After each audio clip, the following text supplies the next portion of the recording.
Nu, we hadden het net ook, ik had het net even vermeld, de levensstijl. En dat is interessant om te gaan kijken hoe dat eigenlijk etnieën, dus Aziaten bijvoorbeeld, hoe dat die eigenlijk evolueren qua prostaatkankergevallen, eens als zij zeg maar, in een westers land gaan wonen, om dan eigenlijk de impact te zien van de leefomgeving op de kant van prostaatkanker. En dan zien we dan behoorlijk wat artikels in dat onderzoeken en komt eigenlijk systematisch dezelfde conclusie uit, is namelijk dat het aantal gevallen prostaatkanker bij Aziaten in het buitenland wel stijgt, maar dat er toch nog een belangrijke zeg maar, etnische component blijft, die maakt dat ze eigenlijk nog minder prostaatkankers ontwikkelen dan de lokale bevolking.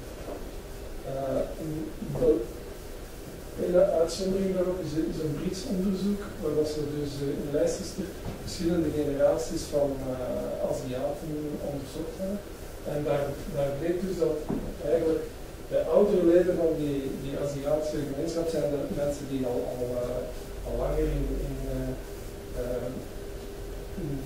zeg maar de eerste generaties van Aziaten, en dat daar het aantal kankergevallen tot 45% lager was dan Britten van dezelfde leeftijd. Maar dat bij jongere Aziaten eigenlijk qua kankers, en daar nemen ze ook de prostaatkanker doen, want prostaatkanker associeert niet spontaan met jonge Aziaten, maar goed. Maar dat daar dus eigenlijk nauwelijks een verschil is. Dus een verschil dat dan blijkbaar niet uit te leggen is door voedingsverschillen, maar ja, we zullen misschien onder de naam van waardes en cultuur, daar zal ik straks op terugkomen. Maar dus een beetje tegenstrijdige gegevens. Enerzijds bijvoorbeeld elementen die wijzen op de etnische verschillen, en anders wat men ziet ook dat er eigenlijk ook nog interageert met de omgeving, omdat er uitzonderingen zijn op de gegeven. Nu wou ik even ook een kanttekening maken bij die genetische voorgeschiedenheid, want dat vind je eigenlijk in veel analyses terug, eigenlijk overal in mogelijke ziekten. En dat is eigenlijk iets dat teruggaat tot de evolutietheorieën van Darwin, waar er eigenlijk een model geschetst werd, waar eigenlijk vanuit het genoom, alle variabiliteit uit het genoom komt en spontane mutaties eigenlijk aanleiding geven tot nieuwe individuen. Dat is onderliggend aan de theorie van Darwin. Nu, dat heeft heel lang zeg maar, de genetica gedomineerd en eigenlijk het hoogtepunt van de genetica ging dus de Human Genome Project zijn, die eigenlijk het heel menselijk genoom in kaart moest brengen. Dat is een project dat gelopen heeft eigenlijk van 1990 tot 2001. En eigenlijk is men moeten vaststellen dat waar men eigenlijk 120.000 genen verwachtte, omdat er ook 120.000 ongeveer proteïnes in het menselijk lichaam zijn, zijn er maar 25.000 genen gevonden. Dat er eigenlijk 80% van de genetische variatie die we observeren, dat die dus niet door de genen kan verklaard worden. En dat is eigenlijk ook een beetje zeg maar, de push geweest voor wat we nu als epigenetica kennen. En dat we nu eigenlijk in de situatie, eigenlijk evolueren van een model waar dat eigenlijk de genetica de variatie aanbood waaruit dat dan de natuur door de omstandigheden moet selecteren, zijn we nu eigenlijk een beetje in een ander model terechtgekomen, waar dat eigenlijk de natuur de omstandigheden bepaalt en dat eigenlijk het genoom zich aanpast. En, een heel recent en heel interessant voorbeeld is recent in het nieuws gekomen. Dus dat dateert dus een artikel dat betreft van 2013, zodat ze dus een aantal muizen aan stress onderworpen hebben, mannelijke muizen, terwijl dat ze eigenlijk blootgesteld waren aan geur van kerstbus. Dus een geur dat ze gewoon hebben omdat in het laboratorium een geur die amper doorkomt, zodat er geen andere associaties zijn. En die mannetjes hebben dat dus een tijd meegenomen. Dus de sperma is daar gebruikt om vrouwtjesmuizen mee inoculeren. En uiteindelijk is daar een eerste en een tweede generatie muizen uit terechtgekomen die nooit contact gehad hebben met die vrouw. En die toch bij het rieten van kersenbloesem uiteindelijk stress ontwikkelen. Dus wat je eigenlijk ziet is dat een stressfactor, een omgevingsfactor, eigenlijk via het genetisch materiaal wordt gegeven. Dat is een extreme vorm. Nu, waarom haal ik dat hier in die context aan? Omdat je eigenlijk toch wel, het viel daar gewoon op, dat 10 jaar na deze ontdekking je nog heel vlot in wetenschappelijke artikels het argument van erfelijke voorbeschiktheid zoals een feit gecombineerd wordt zonder dat er ergens verder gekeken wordt. Ik zal trouwens nu vervolgende elementen aangeven die wijzen dat er toch wel andere dingen aan het werk zijn. Eigenlijk een van die oorzaken die ik daarnet ook al in mijn inleiding aangaf, is die socio-economische variatie, wat wellicht het meest interessante van voor mij toch een nieuwe moment. Prostaatkanker is een van de weinige kankers waar dan eigenlijk het risico lager ligt in socio-economische minder begoede klassen. Dus een beetje normaal, iedereen, eigenlijk alle ziektes waarvan gezegd, hoe beter dat je leeft, hoe beter dat je toegang hebt tot gezonde voeding, tot gezonde leefomstandigheden, zelfbeschikking, toegang tot de geneeskunde, hoe minder kans dat je hebt om die pathologieën te ontwikkelen. Eigenlijk bij prostaatkanker is dat anders. Dus het risico dat is op Europees niveau gemeten is 24% lager bij mensen, dus minst lagere klasse in vergelijking met de hoogste socio-economische klasse. En dat is eigenlijk een constante, dat is niet of dat je dan nu op Europees niveau gaat bekijken of op Brits niveau, in Wales, in Schotland, overal zie je die heel duidelijke trend. Hoe slechter dat je hebt, hoe minder risico op prostaatkanker. En dat vond ik toch wel een interessant gegeven. Dus dan ben ik daar een beetje op verder gegaan. Dan zeg ik, wat zou het dan kunnen zijn? Wat is er dan eigenlijk met die socio-economische status? En dan ben ik dan teruggegaan naar een boek van Alain de Botton, misschien Status Anxiety. En ja, we zitten nu in een westerse omgeving die heel competitief is en waar denk iedereen het wel over eens zal zijn dat alles draait rond status, financieel het goed stellen, naar de omgeving toe de indruk geven dat alles voor de wind gaat. En bij mannen ligt daar is het element waar je mee uitschijnt duidelijk die status, bij vrouwen misschien nog altijd een beetje te veel op schoonheid. Het belangrijke met die sociale status is dat men is te weten dat iedereen die eigenlijk zelf inschat naar een functie van een referentiegroep. Niemand, ik denk de meeste mannen vergelijken zich niet met Vincent Company om zichzelf succes in te schatten of met Warren Buffett. Eigenlijk omdat wij ons niet spontaan bij die groep horen, dan gaat eigenlijk zijn referentiegroep, zijn uw studiegenoten, uw familie, uw buren, uw vrienden, hoe goed doen zij het en hoe sta ik daar tegenover. Als ik het beter doe dan die mensen, heb ik het gevoel van succes te hebben. Doe ik het minder goed, dan heb ik in ieder geval. Dus uiteindelijk, dat is het belangrijke element daarvan, is dat het eigenlijk bepaald wordt door je directe leefomgeving. Dat is geen absolute schaal van hoe ver sta ik eigenlijk ten opzichte van de rest van de compagnie. Dus natuurlijk, hoe hoger dat je referentiegroep is, hoe hoger de lat voor jou dan ook ligt. Mijn buur heeft een nieuwe Mercedes, maar ik moet een nieuwe Mercedes hebben, hij is pas wel nog geïnstalleerd. Ik moet ook eens wel nog doen. Nu, als we eens gaan zien hoe dat dan nu zit met die mensen die dan die prostaatkankers krijgen, we hebben allemaal gezien dat die weef daar echt begint rond de leeftijd van 55 jaar.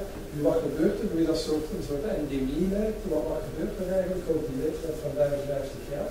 En als we gaan kijken, het waarschijnlijk ook allemaal een keer in de krant tegenkomen, op professioneel vlak, iemand die 55 jaar, wat is er allemaal niets mee?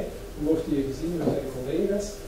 En door zijn buren misschien ook, ik weet het niet, ja, niet flexibel genoeg, te traag, niet meer gemotiveerd, afkerig voor veranderingen, te duur, kortom eigenlijk afgeschreven en het liefst nog afgevoerd. Dus we horen het iedere dag het nieuws, dat men eigenlijk oudere mensen wilt buiten werken. Eigenlijk ook in het bedrijf geen vooruitzichten meer van 55, maar dus ook geen opleiding eigenlijk, liefst vanaf. Familiaal vlak, ja, daar is eigenlijk nog ook veranderingen, eigenlijk kinderen verlaten het huis. Vrouw komt in haar menopauze, dus eigenlijk alles wat vanzelfsprekend geweest is gedurende 30 jaar voor een man, zijn relatie met zijn gezin, met zijn vrouw, zijn positie op het werk, dat wordt eigenlijk opeens allemaal zonder aanwijsbare reden anders dan zijn leeftijd, wordt opeens in vraag. Dus ja, qua perceptie, sociale status, is dat natuurlijk een druk.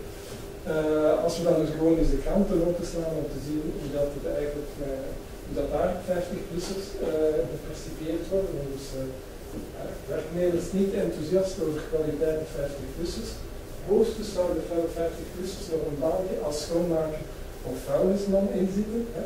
Job kan sneeden voor 50-plussers, capshaming door ouderen tot 50%. Dus dat is eigenlijk de paradox van onze maatschappij. Enerzijds zijn we het allemaal over eens En een 50-plusser anno 2014 waar eigenlijk qua gezondheid meestal beter voor staat dan een 50-plusser aanvankelijk 50 jaar geleden. En toch is de perceptie dat die eigenlijk ouder is en sneller afgeschreven. Vroeger waar je op 60-jarige leeftijd zeg maar een oude zak, nu zijn we al bijna 45 jaar voor de arbeidsmarkt. Dus eigenlijk ligt de paradox van deze periode. Nu, als we gaan kijken rond de 65 jaar, dan gaat het al staat voort, dat is gewoon door eigenlijk. Professioneel, ja, dat is prepensioen, dat zal financieel inleveren. Qua maatschappelijk aanzien, die draagt niet meer bij tot de maatschappij. Dat zaterdag shoppen, je krijgt vinden aan de kassa, dat in de week niet gaan shoppen. Sociale contacten, ja, dat valt ook weg natuurlijk als je geen werk meer hebt. En vooral mensen die zwaar ingezet hebben op hun carrière, die komen eigenlijk in gaten van. Ja, familiaal zit met een vrouw samen, die dan niet gewoon is dat je er altijd zit, dus die met elkaars lip te zitten. Eigenlijk vroeger kon je bepaalde trekjes negeren omdat meneer de hele dag tegen ons maar op de dag bedragen, dus de hele dag. En dan herindeling van het territorium. Als je mag meneer doen, dan begint zich met van als dieren. Eigenlijk wordt het een beetje overal afgewezen. Dus we zien eigenlijk een evolutie van dat die mannen eigenlijk vroeger in deze wereld functioneerden en eigenlijk die waarde aan de dag moest brengen om efficiënt te zijn en om erkenning te krijgen, was competitie, daadkracht, individualisme, ambitie, assertiviteit, wat allemaal kennis, wetenschap, zakelijkheid, confrontatie, onderhandelen, dat zijn allemaal die waarden die in een professionele omgeving geapprecieerd worden. En dan, die man valt dan opeens in een familiale context, doordat dan een aantal waarden, die eerder vrouwelijke waarden zijn, dienstbaarheid, geduld, samenwerking, verbinding, intuïtie, empathie, opeens belangrijk zijn. En die man moet die omschakeling maken, die vanzelfsprekend, want zijn zelfbeeld is nog altijd dat. Dat is wat op 30 jaar eigenlijk, dat is die 30 jaar zag en opeens moet hij die wordt gemaakt. Nu, sommige mensen zijn daar al langer bezig, dus dat er voor die mensen al die omschakeling iets natuurlijker zijn. En mensen die het alles ingezet hebben op werk, die hebben het waarschijnlijk helemaal goed doen. Dus dat zijn eigenlijk grote wendingen die het zelfbeeld van de man die vraagt stellen. En dat vraagt aanpassing. En aanpassing is eigenlijk op zich ook al eerder een vrouwelijke dan een mannelijke. Dus als we nu terug naar die geografische, culturele verschillen gaan kijken, dan zien we eigenlijk ook wel een overlap van die westerse landen. Dat is het model dat ze net beschreven hebben, ouderen afscheiden. En dat is iets dat eigenlijk zo door de jaren heen altijd maar harder en vroeger doorzet. En die landen waar er weinig prostaatkanker zijn, zijn ook net die landen waar oudere mensen eigenlijk gerespecteerd worden, naar hun mening gevraagd worden. En dus kom je eigenlijk tot, voor mij dan, de hypothese dat de onderliggend aan de prostaatkanker, dat het dus eigenlijk eerder ontwikkelt bij mensen die zich vragen stellen bij een gevoel van gewaardeerd te worden als man. Dus het gevoel van overbodigheid, zowel in je werk als in de relatie, in de maatschappij. Ja, we leven nu eenmaal in een maatschappij waar dat alles eigenlijk jong zijn verheerlijk wordt, jeugdcultuur, jeugdwaarden.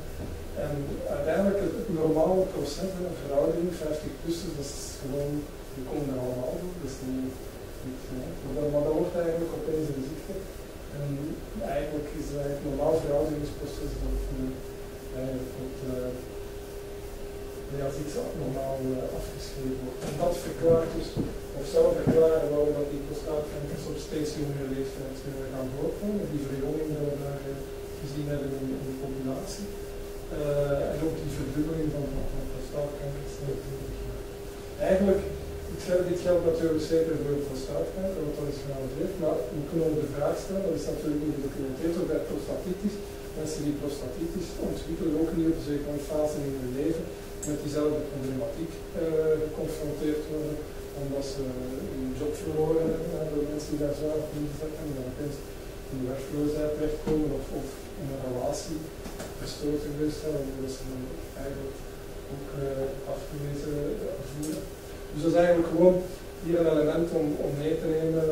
Misschien in de casus als iemand bij je komt met een prostaatklacht, dan misschien even moet je aan checken of dat in de niet met een onderliggend probleem zit van het wordt niet als handig. Maar jij is al eens in elkaar ook wel eens uit tegenkomen, dat is waar.